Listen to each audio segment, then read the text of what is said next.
She mocked him, served him divorce papers, and watched him walk away with nothing. But months later, she regretted her actions towards him. The night was thick with humidity, and the chandeliers of the Transcorp Hilton in Abuja blazed like 1,000 small suns. Outside, a convoy of black SUVs lined the driveway. Men in agbadas and tailored suits moved. Through the hall like royalty, and somewhere near the entrance, a woman in an emerald evening gown stood completely still, frozen, her champagne glass slipping from her fingers in slow, terrible motion. Her name was Amara Okafor. And the man standing at the center of that glittering room, the man the MC had just announced with thunderous applause, the man the president of Nigeria had just risen from his seat to shake hands with, was her ex-husband. The same man she had laughed at, the same man she had called useless, the same man she had handed divorce papers to and said, without blinking, "You broke man." Emeka Okafor was standing exactly where she never imagined he could reach. And the worst part? He didn't even look in her direction. Not once. But we are getting ahead of ourselves. Because before the mansion, before the miracle, before the moment that broke Amara's pride into 1,000 quiet pieces, there was a different Emeka. There was a man the world had not yet finished building. And his story, it begins in the wreckage. There was a time when Emeka Okafor was the kind of man other men envied quietly. He worked for Terra Oil Solutions, a multinational oil servicing firm with a gleaming office tower in Port Harcourt. His salary was solid, his company car was clean, and every few months, the firm sent him on paid trips to London and Dubai. His wife Amara never worried about school fees, never checked account balances before grocery shopping, never counted days to the end of the month. Their daughter Zara attended Hillcrest Academy in Abuja, one of the most respected schools in the country. And life, stubborn, beautiful life, felt stable. Then the crash came. It did not come with warning sirens. It came quietly, the way the most dangerous things always do. First, investors began pulling out of the Nigerian energy sector. Then Terra Oil's board called emergency meetings. Then came the announcements, restructuring, downsizing, necessary adjustments. Within 3 weeks, Emeka received a white envelope with his name on it. Inside was a letter that used words like regrettable and valued contributions, the kind of language companies use when they mean to say simply, you no longer belong here. Temporary setback, Emeka told himself that first evening, sitting on the edge of their bed in their duplex off Peter Odili Road. But the months passed like heavy stones dropping into still water, one after another, and no callbacks came. No interviews, no income. His savings, which had once felt like a cushion, became a countdown. And when the money ran out, they packed what they could and moved into a smaller flat in Surulere, Lagos, because Port Harcourt was too expensive to fail in. That was when something changed in Amara's eyes. She had just been promoted at Zenith Consulting, her firm. New office, new title, new salary. Power, even in small doses, can be a drug, and power had found Amara at exactly the wrong time. She stopped saying, our problem. The word our simply disappeared from her vocabulary, and in its place came something colder, sharper, something that cut Emeka in the quiet of the night when their daughter was asleep. Your failure, she would say, as if failure were a stone only he was carrying. Emeka, because he was a man who loved deeply and swallowed pain quietly, found labor work. He joined a construction crew in Lekki for 5,000 naira a day. Every morning before sunrise, he rose, tied his boots, and went to lift blocks under the Lagos sun. His palms blistered, his back ached. But he went. Because Zara needed to eat, because a man does not stop moving just because the road turns rough. One evening, he came home with dust still on his boots, and Amara was there, sitting in their small living room with her boss, Mr. Adewale Fashola. Expensive Italian suit. Gold watch, the kind of man Lagos called big boy. Emeka, Amara said without looking up, her voice smooth and casual, go buy drinks for us. Not please, not sorry to bother you. Just go. He went, because he was tired, and tired men often choose peace over war. He walked to the nearest shop, bought drinks, returned, and found the sitting room empty. Mr. Fashola was gone, but the air in the flat had changed. Heavy, wrong, and there on the couch, tucked beneath a cushion, was evidence that no husband should ever have to find. Emeka stood there for a long time. His hands trembled, not from rage, from something deeper, from the kind of pain that lives below anger. Why? He asked quietly when Amara emerged from the bedroom, fixing her earring like nothing had happened. She looked at him, and this is the part that would stay with Emeka for years. She looked at him without guilt, without flinching. I pay this rent, she said. I put food on this table. If you don't like what you see, the door day open. Hey, my people. Hooray. If this story is already gripping your chest, you are not alone, because this one cuts deep. This is the kind of story that reminds us that betrayal doesn't always come from strangers. Sometimes it comes wearing a wedding ring. Fam, if you're feeling this story, drop a like right now. It costs you nothing, but it means everything to this channel. Comment below where you're watching from. Lagos, Abuja, London, Canada, anywhere in the world. Let us know you're here. And if you haven't subscribed yet, please do it now. And hit that notification bell so you never miss a story from us. Now, let's get back to Emeka, because his darkest night was still ahead of him. That night, divorce papers appeared on the kitchen table. No conversation. No warning. Just papers and a pen, and Amara standing with her arms folded like she had already decided the verdict before the trial. Sign it, she said. Emeka looked at her. This woman he had loved. This woman he had carried through her own dark seasons before the promotions and the title changes. He looked at her and he asked, quietly, with whatever dignity he had left, "Amara, is this what you really want?" She laughed. Not a soft laugh, not an uncomfortable laugh. She laughed the way people laugh at a joke that doesn't deserve a second thought. "You broke man," she said. Sign the paper. In the next room, Zara, their 11-year-old daughter, was crying. She had heard everything. Children always hear everything. Emeka picked up the pen. His jaw tightened. He signed. He packed one backpack. Took nothing else. Walked past Amara without a word. Kissed Zara on her forehead. And she grabbed his sleeve and said, "Daddy, don't go." And that moment, that tiny hand on his sleeve, nearly destroyed him completely. But he went. He found a room in a Face Me I Face You compound in Mushin for 8,000 naira a month. That night, sitting on a thin mattress with a ceiling fan that clicked with every rotation, Amara Okafor, former oil executive, husband, father, stared at the ceiling and made a silent promise to himself. This is not how my story ends. The next morning, at a small roadside buka near the construction yard, a fellow laborer named Sani Danladi, a lanky Hausa man with a gap-toothed smile, sat across from him with a plate of tuwo shinkafa and spoke between mouthfuls. "Emeka, government project day tomorrow," Sani said. "Old military mansion for Ikoyi. Big demolition. Get extra pay." Emeka stirred his pepper soup slowly. "I go show," he said. He didn't know it then. He couldn't have known. But destiny, that quiet and patient architect, had already drawn the blueprint.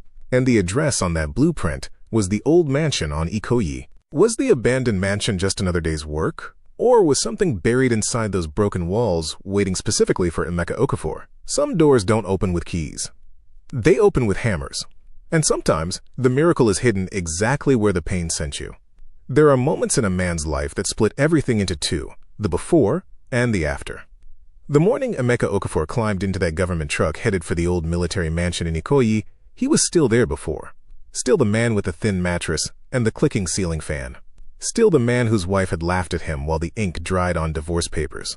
Still the man whose daughter's hand on his sleeve was the last warmth he had felt in weeks. He did not know that before sunset, he would become the after. But let us not rush, because the miracle did not arrive like lightning. It arrived like most real miracles do, buried under rubble, disguised as labor, dressed in sweat and dust and the smell of old concrete.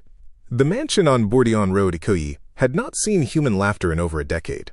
It once belonged to Brigadier General Rotimi Adeyinka Coker, a military officer of considerable reputation who had died in a helicopter crash during a peacekeeping mission in the early 2000s.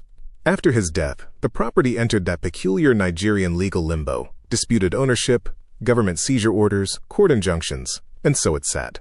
Year after year, behind rusted iron gates and overgrown bougainvillea, the mansion waited, peeling paint, crumbling plaster, silence where there was once the noise of power. Now the federal government had approved a flyover construction that would cut straight through the property, and so the demolition crew arrived on a Tuesday morning with sledgehammers, crowbars, and the particular cheerfulness of men who have no personal attachment to what they are about to destroy. Sani was already there when Emeka arrived, sharing a cigarette with two other men, Chukwuemeka, who everyone called Chuks, a short Igbo man from Nui who laughed at everything including his own suffering, and Bello, a quiet Hausa man who wrapped his head in a faded green turban and worked harder than anyone without ever complaining. "Emeka, you don show," Sani called out, genuinely pleased. "I tell you say this workday pay better. Make we start first before we count money," Emeka replied, pulling on his work gloves. The site supervisor, a pot-bellied man named Mr. Kahinde who wore a yellow hard hat like a crown, divided them into sections. Emeka was assigned to the east wing. Interior walls, load-bearing partitions, the kind of work that required force and patience in equal measure. He picked up his sledgehammer and went to work. The first hour was rhythm. Strike, crack, dust. Strike, crack, dust. The walls of the old mansion gave way reluctantly, like they were holding onto secrets they had been trusted to keep. Plaster fell in chunks. Old tiles cracked beneath boots. Somewhere in the building, Chucks was singing a high life song badly, and Sonny was shouting at him to stop. Emeka worked in silence. He had learned in these months of labor that silence was its own kind of armor. If you stayed quiet, you could think. And if you could think, you could survive. He was on his fourth wall, a thick interior partition near what must have been a study or a private office, when the sound changed. He swung the hammer. Thud. Not the hollow echo of breaking plaster. Not the satisfying crack of splitting brick. Something different. A sound that did not belong. A dull, dense sound, like striking something that was not wall at all. Emeka paused. He struck again, lower this time. The same sound, hollow, deliberate, like a secret someone had bricked over and painted to look ordinary. His heartbeat quickened, but his face stayed completely still. He looked over his shoulder. Chucks had moved to another section. Bella was outside. Sonny and the others were somewhere near the gate, arguing about whether the site supervisor had shortchanged them on the morning allowance. Emeka was alone. He struck again, harder, more precise, at the section where the sound had changed. A large piece of the wall cracked and fell inward, and behind it was not more brick, not more plaster.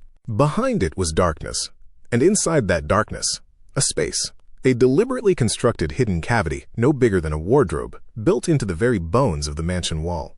And inside that space, sitting on the dusty floor like it had been waiting patiently for years, was a black industrial-grade hard case. The kind with reinforced corners and a pressure seal. The kind that serious people use to transport serious things. Emeka's mouth went dry. He reached in slowly and clicked open the case just enough to see inside, without opening it fully. The breath left his body.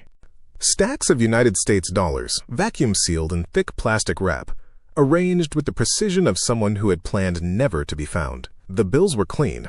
The stacks were deep. In that dim, dusty cavity, in the broken belly of a dead general's mansion, was more money than Amara Okafor had ever seen in his life. More money than he had ever imagined holding. More than his salary at Terra Oil across 10 years combined. His hands were shaking, not from greed, from the sheer, overwhelming weight of the moment. He closed the case gently. His mind moved fast, the way a drowning man's mind does when it suddenly finds something to hold. If he reported it, the government would confiscate everything and he would receive, at best, a handshake and a commendation letter worth nothing.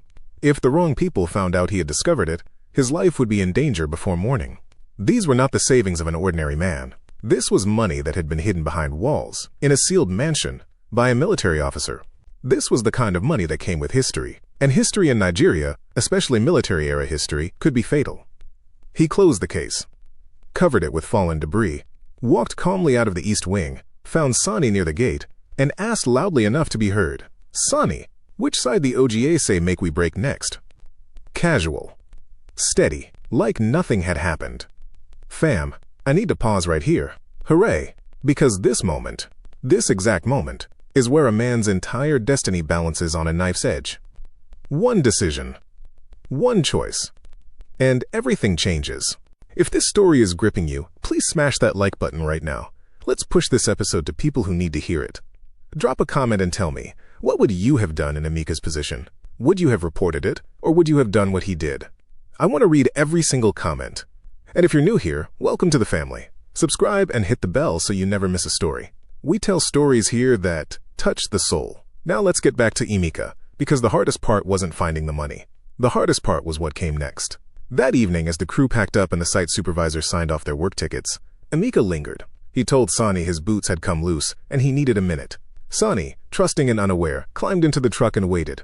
And after a few moments, honked once and drove off, assuming Emeka had found another ride. Emeka waited until the sound of the engine disappeared completely. Then he went back inside. The mansion was different at dusk. Shadows gathered in the corners like old memories, and the wind moved through the broken walls with a sound like breathing. Emeka did not let himself feel afraid. Fear was a luxury. He went straight to the east wing, removed the debris with careful hands, pulled the case out, and walked through a side entrance that opened onto a quiet back street. He found an Okada man 3 streets away, paid him double, and directed him to a budget hotel in Surulere. Not his own compound, somewhere neutral, somewhere no one knew his face. In the small hotel room, with the door bolted and the curtains drawn, Emeka finally opened the case fully. He sat on the edge of the bed for a very long time. Then he made his decision. No noise, no flash, no celebration. He would move this money the way water moves, quietly, finding its path, shaping around obstacles, never announcing itself until it had already arrived. He remembered a man he had met briefly at a networking event 3 years ago, Mr. Obiora Nwosu, a Lagos-based investment broker with a quiet reputation for discretion. The kind of man who asked no unnecessary questions. Emeka found his old business card in the lining of his backpack. He had kept it almost by accident, and stared at it for a long time. The next morning, he made the call. Within weeks, through carefully structured proxies and layered investments, money began moving into legitimate assets. Distressed energy stocks, a dormant refinery servicing contract that nobody else wanted because everyone thought it was dead. Overseas partnerships with 2 mid-sized firms in the Netherlands and the UAE who were looking for Nigerian energy entry points. Emeka moved like a man who understood that speed without direction is just noise. He was not loud. He attended no parties, posted nothing on social media, drove no flashy cars. He wore simple clothes and lived simply and met people only when necessary. But his name, quietly, steadily, began to mean something. And then he remembered Ada. Ada Okafor was a woman he had met during his darkest labor days. A fellow worker at a different site who had once, without being asked, scooped half of her jollof rice into a takeaway plate and handed it to him when he had no money for food that afternoon. She had done it casually, without making him feel small. Just, Emeka, come chop. Rice plenty. He had never forgotten it. He found her through Sonny, who knew her cousin. Ada, it turned out, had a first-class degree in chemical engineering from the University of Benin and had spent 4 years sending applications into silence because she lacked connections in a country where connections were the real currency. Emeka called her. I have a role in operations, he said simply. If you want it, it's yours. She thought it was a prank. She laughed nervously. Emeka, which kind joke be this? Come to Lagos on Friday, he said. Bring your CV. This is not a joke. Ada came, and from the moment she walked into the rented office space that would soon become the headquarters of NovaEnergy Global, something clicked. She was not just brilliant. She was the kind of person who made every room function better simply by being in it. She understood systems. She understood people. She understood the work. Together, they built something that began to feel, for the first time in a long time, like a future. And quietly, in the space between strategy sessions and late evenings reviewing contracts, something else grew too. Not rushed, not desperate. Just 2 people who had both been underestimated by the world, finding in each other a rare and solid thing, respect. The kind that comes before love and stays after it. Emeka called Amara once during this period, not for reconciliation, only to ask about Zara. How is she doing in school? He asked. Don't call this number again, Amara replied. The line went dead. Emeka looked at his phone for a moment. Then he smiled, not from bitterness, from something that felt strangely like peace. He was done fighting for space in rooms that had closed their doors to him. He was building his own rooms now. Bigger ones. With better doors.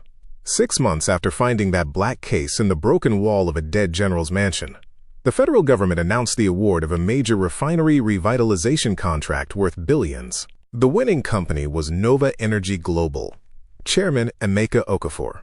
But just as the celebration invitations were being sent, just as the venue at Transcorp Hilton was being decorated, and the governors were confirming attendance, and a very important phone call was being made from Aso Rock.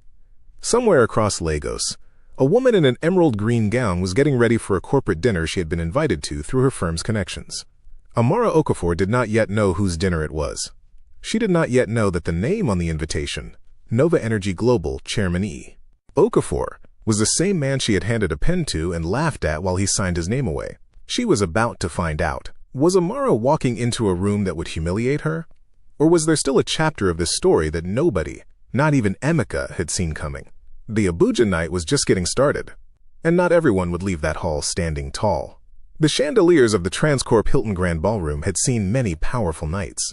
Governors signing deals under crystal light, foreign diplomats toasting agreements over aged whiskey, business empires announced with applause that shook the ceiling. But on this particular Friday evening in Abuja, As the Harmattan wind pressed gently against the tall glass windows and the room filled with the quiet electricity of serious money, something different was in the air. Something personal, something that had been building quietly, painfully, beautifully for almost 2 years. And it would not stay quiet much longer. Amara Okafor arrived at the venue 45 minutes before the event began. Not because he was anxious. Because he was a man who had learned, in the furnace of his lowest seasons, that preparation was the only arrogance a serious person could afford. He walked through the ballroom with Ada beside him. Ada Okafor, his head of operations, his business partner, and now the woman who had quietly become the steady ground beneath his feet. She wore a deep burgundy gown and moved through the room with the calm confidence of someone who had built something real and knew it. "Everything they set," she said softly, scanning the room with sharp eyes. "The minister's table day that side. Federal reps are already seated." "And the president's delegation?" Emeka asked. "Protocol team confirmed 30 minutes ago. He go arrive by 8. Emeka nodded. His face was composed. The face of a man who had taught himself to feel everything without showing everything. But inside, something deep and quiet was humming. Not pride exactly. Something older than pride. Something closer to vindication. 2 years ago, he had carried cement under the Lagos sun for 5,000 naira a day. Tonight, the president of Nigeria was coming to his dinner. He straightened his navy suit jacket, took a slow breath, and walked toward his table. Across the city, in a hotel room at the Sheraton, Amara Okafor was putting on her earrings. She looked good, and she knew it. The emerald gown was new, bought specifically for corporate events like this one, the kind of evenings her firm attended to build relationships with government and industry. Her boss, Mr. Fashola, had forwarded the invitation 2 days ago with a simple message. NovaEnergy dinner. Attendance mandatory. Government contract crowd. Good for the firm. She had glanced at the invitation briefly. NovaEnergy Global. Chairman, E. Okafor. She had thought nothing of it. Okafor was not an uncommon name. She fixed her lipstick, sprayed perfume on her wrists, and told herself that tonight was about networking. She did not call Zara before leaving. She had been doing that more often lately, not calling. Not because she didn't love her daughter, but because Zara had started asking questions that Amara did not have comfortable answers to. Questions like, "Mummy, where's Daddy?" and "Why did Daddy leave?" And once, devastating in its simplicity, "Did you make Daddy cry?" Amara pushed the thought away. She picked up her clutch bag and went downstairs to meet Mr. Fashola's car. The ballroom was full by the time she arrived. It was the kind of room that announces itself. The low roar of important conversations, the clink of fine glassware, the scent of expensive cologne layered over the faint sweetness of floral arrangements imported from Abuja's best florists. Uniformed staff moved through the crowd with silver trays. Somewhere near the stage, a jazz quartet played something smooth and unhurried. Amara moved through the entrance with Mr. Fashola, smiling the professional smile she had perfected over years of corporate life. Warm but measured, interested but never eager. She shook a few hands, accepted a glass of champagne, scanned the room the way ambitious people do, calculating where the most useful conversations were happening. And then the MC's voice rose above the noise. "Distinguished ladies and gentlemen, honored guests, members of the diplomatic community, please put your hands together as we welcome the chairman and host of this evening, the founder of NovaEnergy Global, Mr. Emeka Okafor." The applause started at the far end of the room and rolled forward like a wave. Amara clapped politely, eyes moving toward the stage. And then she saw him. The champagne glass did not slip from her hand all at once. It went slowly, her fingers loosening one by one as her brain tried to process what her eyes were sending it. Because the man walking onto that stage, the man in the immaculate navy suit with the quiet, unshakable stride, the man that 200 people were rising from their seats to applaud, the man who paused at the podium and smiled, the smile of someone who had paid for every single thing in that room with suffering, was Emeka. Her Emeka. The man she had called useless. The man she had fed divorce papers across a kitchen table while their daughter cried in the next room. "You broke man. Sign the paper." The memory hit her like cold water. Her mouth opened slightly. Mr. Fashola was saying something beside her, but his voice had become background noise, like a television in another room. The champagne glass was now in genuine danger, and she grabbed it with both hands and held on. On stage, Emeka spoke with the measured, unhurried confidence of a man who was completely at home in his own story. He thanked the government. He acknowledged his team. He spoke about energy, about Nigeria's potential, about the refinery revitalization project that NovaEnergy was about to execute on behalf of the federal government. He spoke simply and clearly, and the room listened, leaned in, the way rooms only lean in when the person speaking has paid a real price for their words. And then, at precisely 8:17 in the evening, the double doors at the back of the ballroom opened, and the protocol officers entered first, and behind them, flanked by aides and security, was the president of Nigeria himself. The room rose. Emeka stepped down from the podium and walked to meet him. They shook hands, a long, firm, photographed handshake, and the president leaned in and said something that made Emeka laugh quietly, genuinely, and the cameras captured it from 6 different angles.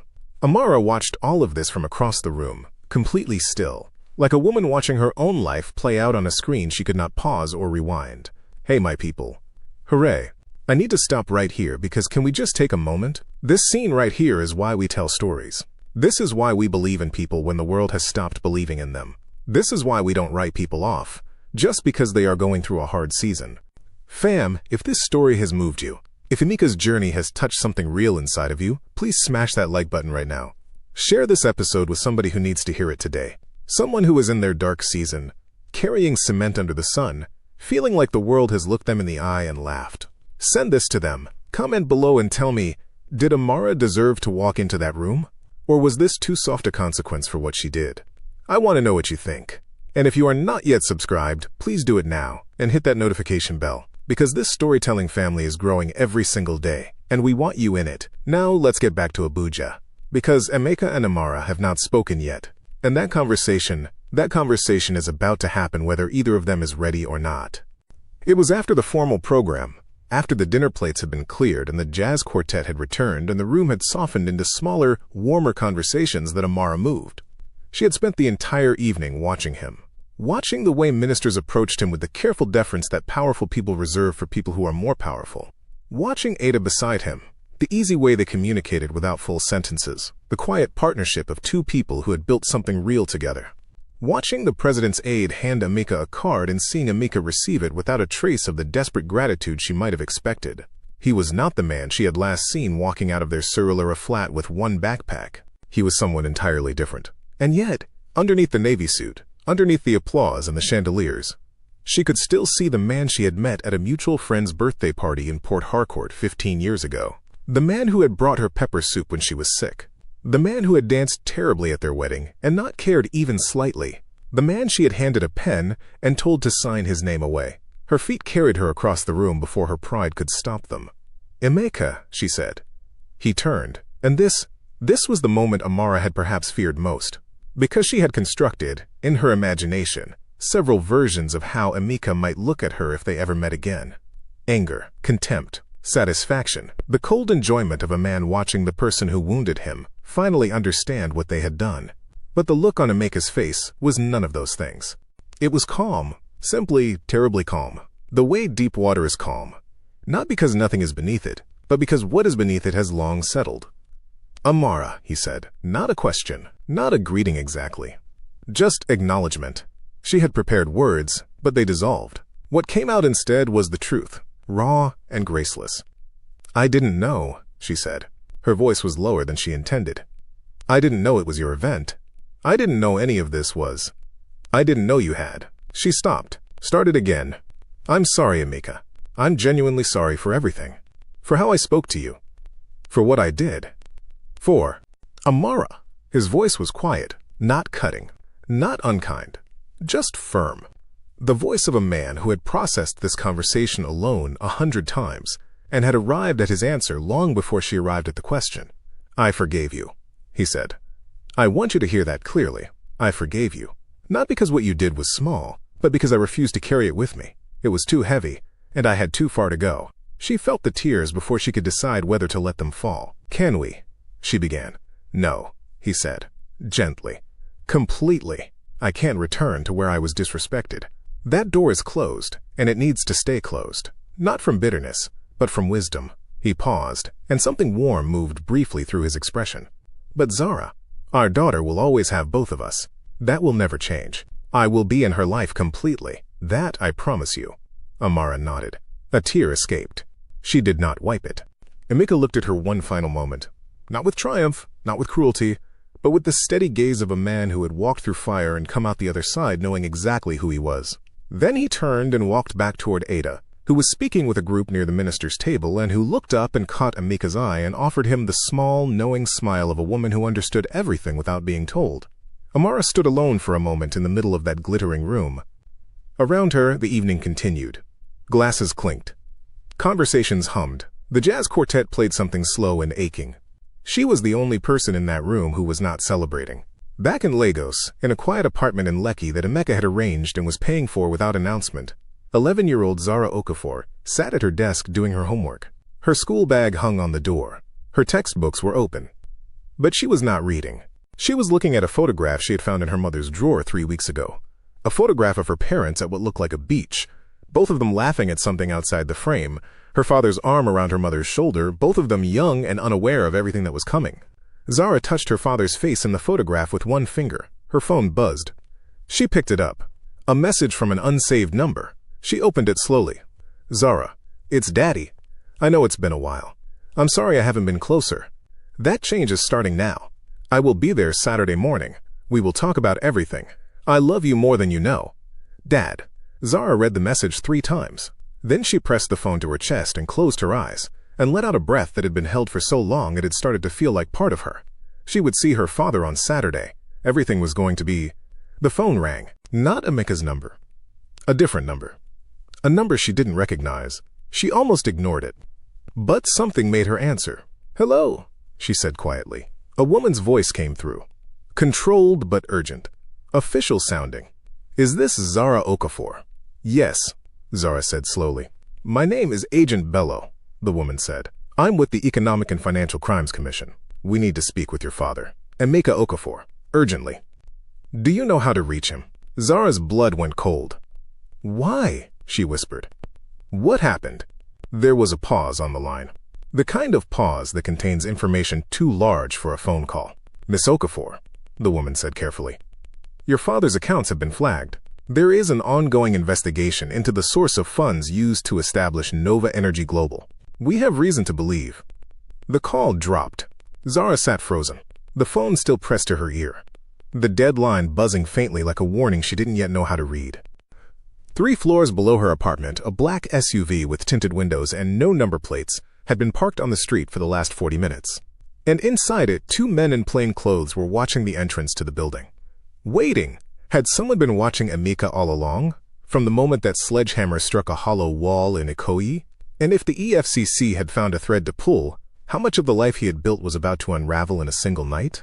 The mansion had given him everything. But the mansion had a history. And in Nigeria, history has a long, long memory. Subscribe. Set the notification. Tell a friend. Because the night Emeka Okafor's world almost collapsed for the second time is a story you do not want to miss. Fire.